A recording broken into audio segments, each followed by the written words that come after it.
Moikka kaikille, tässä Sielun salapoliisi.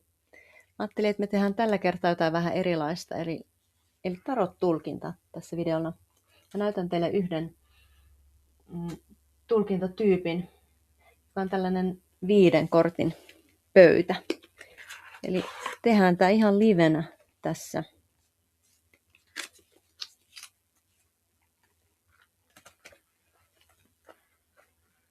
Mä en ole mitenkään harjoitellut tätä etukäteen.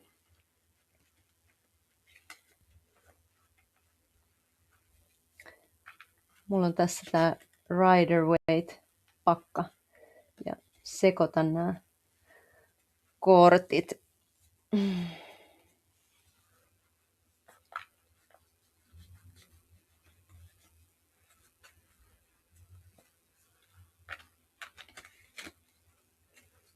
Asetellaan ne silleen päin, että te katsojat näette tämän pöydän oikein päin.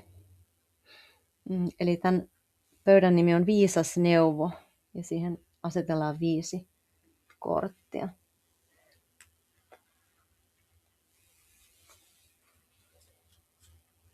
Mä ajattelen niin, että sillä ei oikeastaan ole väliä, mitkä kortit täältä valikoituu. Että tavallaan vasta sen jälkeen, kun ne kortit käännetään, niin se selviää, mikä kortti se on. Se voi siihen asti olla mikä tahansa. Eli ne on niin sanotusti superpositiossa.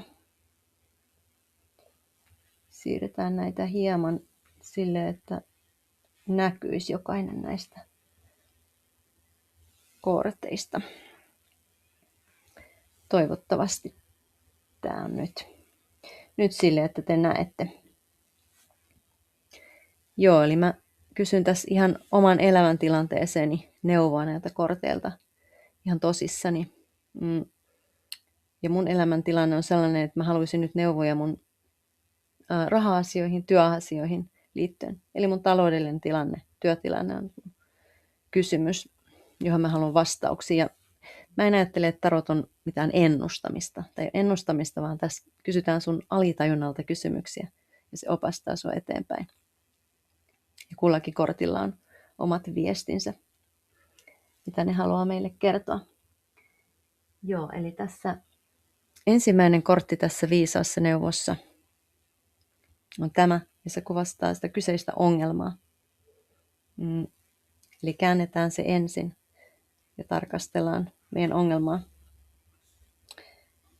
Täältä tuli Lanttien kuningatar.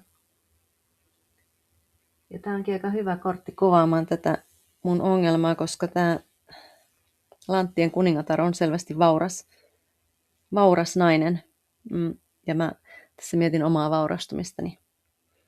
Niin se sopii erittäin hyvin. Eli hän pitelee tässä käsissään lanttia, kolikkoa. Ja hänellä ei näytä olevan ongelmaa vaurauden suhteen. Joten ehkä mullakaan ei sitten ole. Mennään tässä tulkinnassa eteenpäin.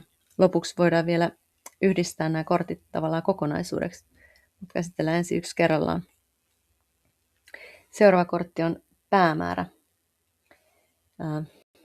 Eli se, mitä kohti mä oon menossa, mitä mä oon tavoittelemassa.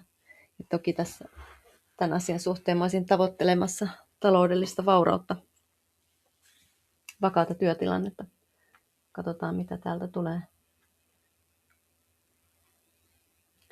Eli kortti, joka täältä tuli, on sauvojen 4. Tämä edustaa sellaista vakautta.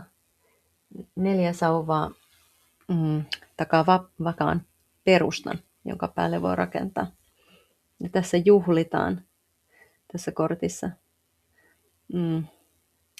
nimenomaan vakautta ja tällaista tilannetta, missä voi olla iloinen ja tyytyväinen, niin sitä mä tavoittelen. Eli tämä kortti kuvastaa hyvin mun pyrkimystä tässä tilanteessa.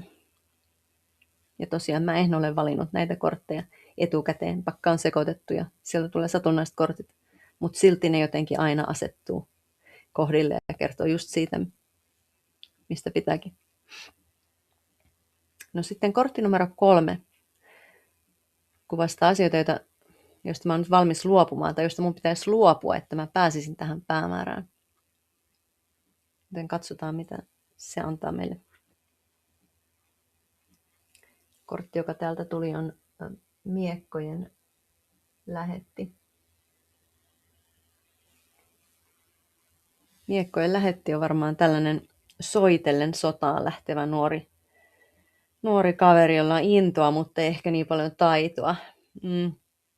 Ehkä mä oon sellainen impulsiivinen tai yliinnokas joissain asioissa.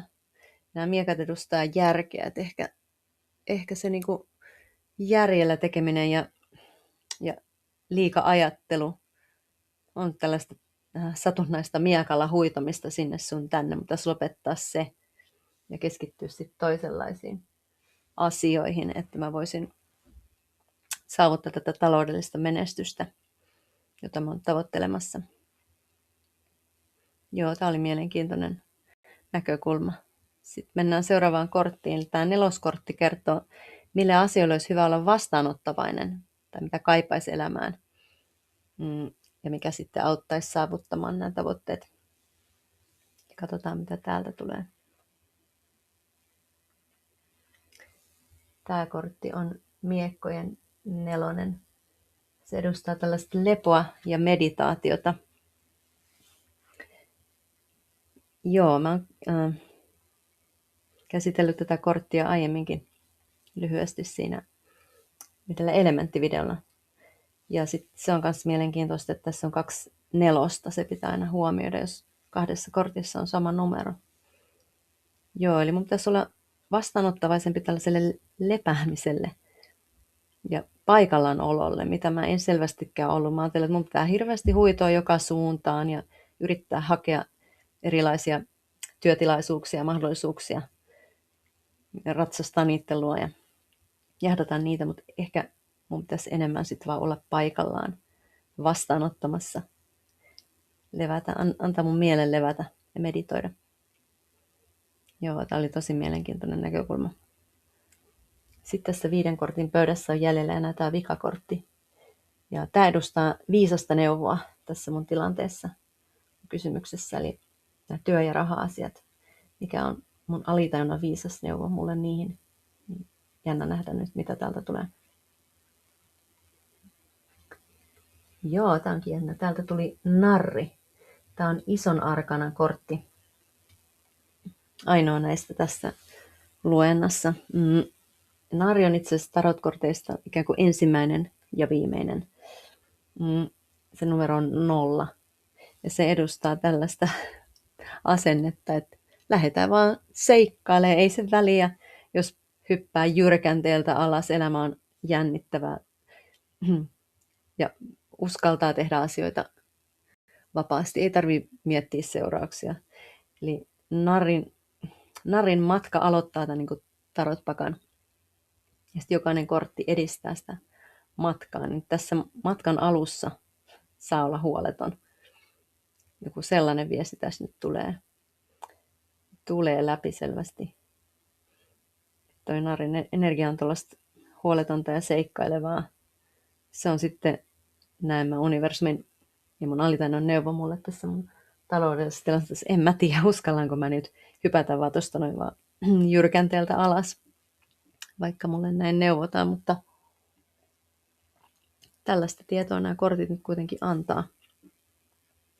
Sitten näiden yhdistelmää voi aina katsoa tosiaan kokonaisuutena.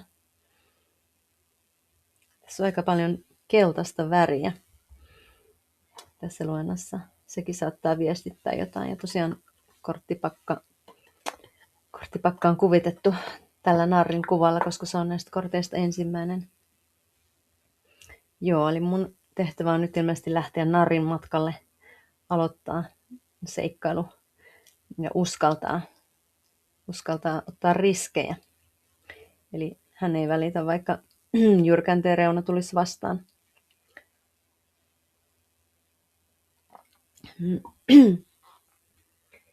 Joo, kommentoikaa, mitä tykkäsitte tästä videosta, niin saatan sitten tehdä myöhemmin lisää tällaisia tarot-tulkintoja.